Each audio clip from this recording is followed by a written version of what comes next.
Let's try some. These are a little more difficult than normal, so take your time. Which of these following activities would increase a current ratio?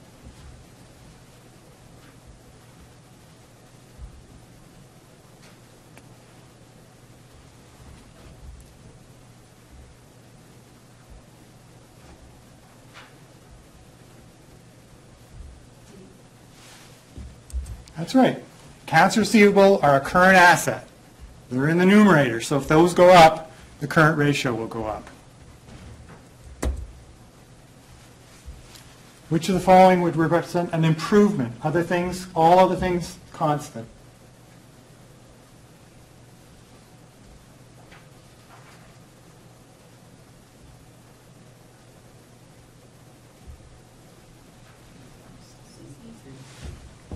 All right.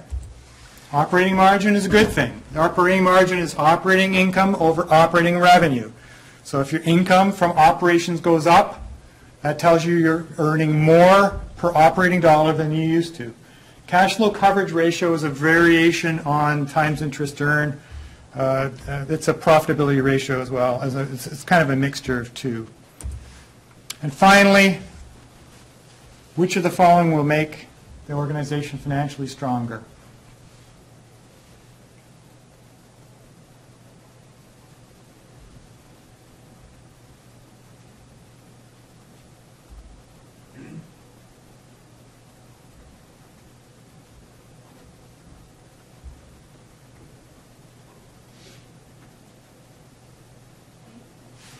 All right.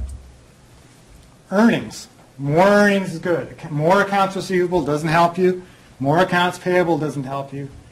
Notes payable is just moving cash into notes. Notes payables are what you owe, and inventories is just moving from one current account to another. The model.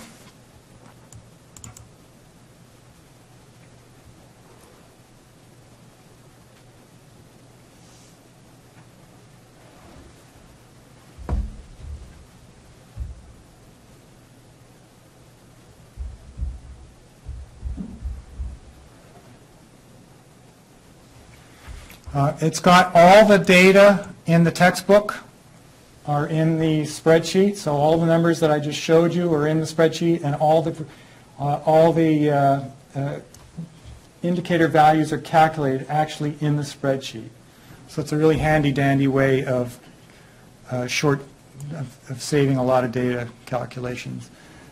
There's comparative and trend analysis over time, the DuPont analysis, and some examples of common size and percentage change analysis. Again, I don't see a lot of these used, but they're there for the asking.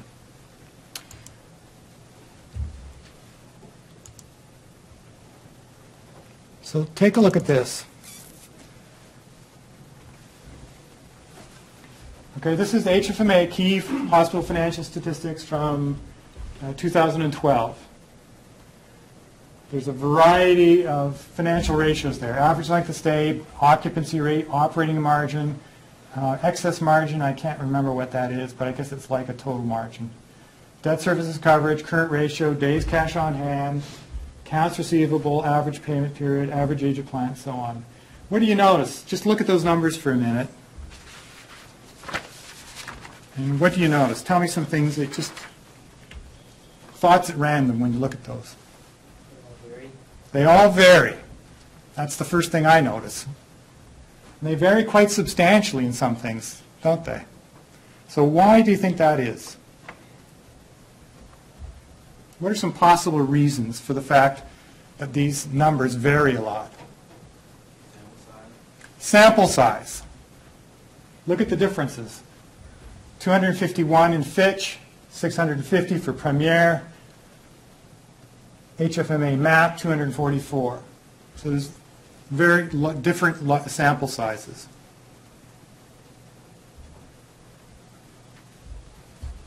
Also the notes at the bottom about the difference between Fitch and Truth and Premier being different reported at the system level or the individual level, and it being community hospitals versus the teaching hospitals. So you mentioned two things there. One, whether they're in a system or not, and secondly, whether they're teaching hospital or not. So what does that tell you about, what would you want to know about those 251 hospitals, those 561 hospitals, those 650 hospitals?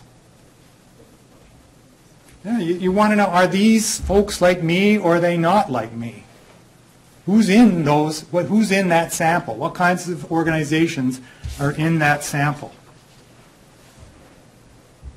What's another possible reason for differences?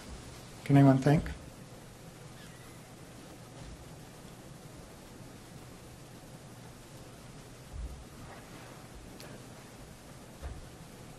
If I use the term financial year, what would that suggest to you?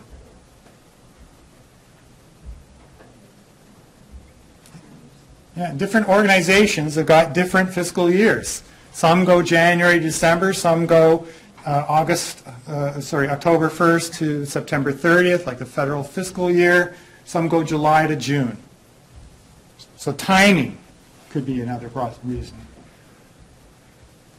Some of these ratios, as I mentioned, there are variations on the definitions. Like what exactly is going into the numerator of the debt capitalization ratio? Is it truly only long-term debt, or some organizations also reporting sort of a mixture of long-term and a little bit of short-term debt? And that happens a lot with small and medium-sized organizations. So the formula may be different, the way they're being defined. And finally, the source of the data may be different. Truven does their own. Truven collects their data and analyzes it themselves. Some organizations use Medicare cost report data. Fitch has their own data from their bond rating.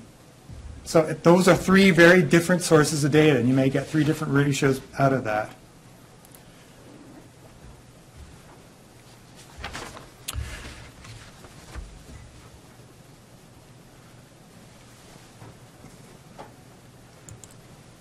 Okay, the last thing I want to show you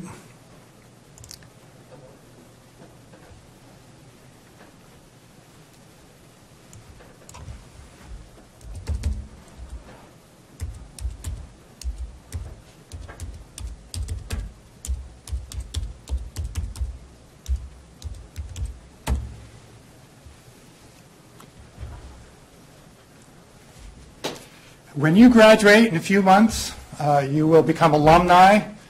This program is accredited by the Commission on CAMI, Commission on Accreditation of Health Management Education. Every few years we come up for accreditation, and part of that process we survey alumni. And one of the questions that will be on the questionnaire you will get is, do faculty ever bring their research into the classroom? And I'm going to do that, so you have to answer yes when you get that question. Okay, so this is a research project we have, but that is been funded for about 10 years now. And what it is we produce financial statements for every single critical access hospital in the country.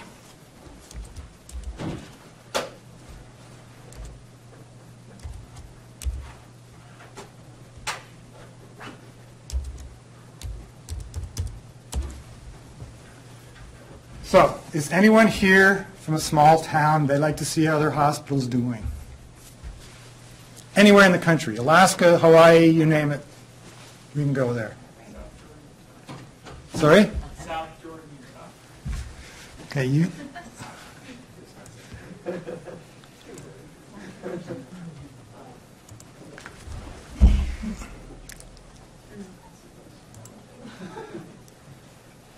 It might not be super small, but. Well, okay. Doesn't look like it's there. San Juan. Do you recognize any of those, Josh? Yeah, you got. I recognize some of those cities. Heber Valley. Check out Heber Valley. Heber Valley? Okay. You're gonna phone your cousin tonight and say your hospital stinks, or? Oops. So the reason why we developed this report, so this is a report for Heber Valley Medical Center. So every report is custom made specifically for that hospital. And what we do, and I'll just show you total margin because that's a nice easy one to look at. We have Heber Valley is this dark black one, and this is its peer group. So what that's telling you is that last year, Heber Valley's total margin was negative 0.17%, but the Utah median was also negative 0.17%, but the U.S. median was 2.33%. So Utah isn't doing hospitals in Utah aren't doing as well as the ER in the United States as a whole. Heber is doing the same as the average Utah hospital. So what this tells you is that, and again, this is defined exactly the same way as in the textbook. Net income divided by total revenues. Where we get the data from, and then a nice handy-dandy little interpretation of what it means. And so what hospitals use this data for is they take it to their boards, their finance committees, and it's written in sort of high school level English as to what these financial ratios actually mean. Why this came about was that when we first met with this group of hospitals about 10 years ago, they said our top need was the fact that all the comparative financial data we get were dumped into a category called 50 beds or less. And they stated right up front, there is a world of difference between a 50-bed PPS hospital and a 15-bed critical access hospital. They're two different animals, and yet we're compared to 50-bed urban hospitals. So this report is based on is for critical access hospitals only. There's 1,342 of them in the sample or in the country, and the indicators we provide are exactly the same ones that we have in the textbook: return on equity, operating margin, current ratio, days cash on hand, days revenue and accounts receivable, or patient accounts receivable, and so on. So I just wanted to convince you that there's very little difference between what you see in the textbook and what you see managers actually using in the real world. So they have to submit their financial data and then pay the report? If every hospital in the country who wants to be eligible to receive Medicare revenue has to submit a Medicare cost report every year. And so that's where we get the data from. There are advantages and disadvantages, weaknesses and strengths to Medicare cost report data. But it's the only source of financial data that's virtually universal. I mean, Truven, Fitch, and so on all have got their own data sources, but they tend to be for 200 hospitals, 400 hospitals, 300 hospitals. We've got the cost report data for every single hospital in the country. Medicare, not Medicaid, or not both, just Medicare, Medicare? their Medicaid is their Medicaid also has a cost report, but that's filled out at the state level. Okay, let's try a in-class problem. This is a little more, I wanted to show you one other thing. Just the, God, I wish I could see this. So then do the hospitals have to pay to be able to see that, or how do they have access to that? This is free. We send them a letter that's got a username and a password, and they can download anything they want. It's paid for out of the grant that we get from the government. And sometimes we have to actually convince them that it's free. They think it's a trick. Is it updated once a year? No. So this is Cordova Medical Center in Alaska. One thing the CEOs told us is we really want to see how everybody else in the state is doing. So Cordova, poor old Cordova, is the least profitable hospital in Alaska. There's 7 or 8 other ones. But they like this data because they get to see the entire distribution of hospitals all in one little glance. So again, all the data that I've presented to you in the slides, we're all in tables, but you'll frequently see these kinds of financial ratios displayed graphically because a picture does tell 1,000 words. And then the last thing I wanted to show you was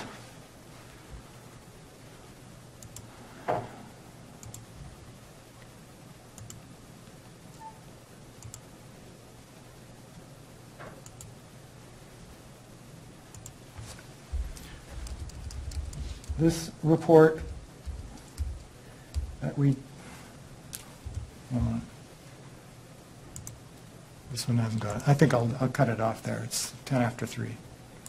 So any questions or comments about financial statement analysis? Next week, the case is, there are no input variables. All the data is there for you. The ratios are calculated for you. The entire case is interpretation and trying to figure out what's happening in this organization. So it really is a mystery. It's like a mystery novel. I'll just give you the data, you got to tell me what's going on. Any questions or comments at this point?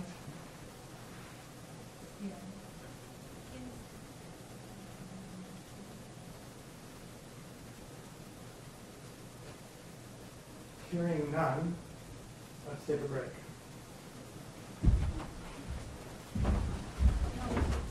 Oh, I'm sorry, in class. We'll do that. Let's do that. I'm sorry, I forgot. He giveth and he taketh away.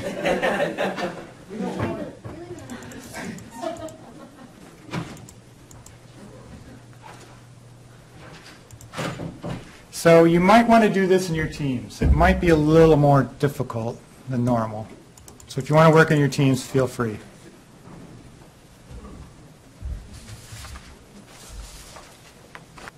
Does anyone have a number? That's the right answer. Good for you.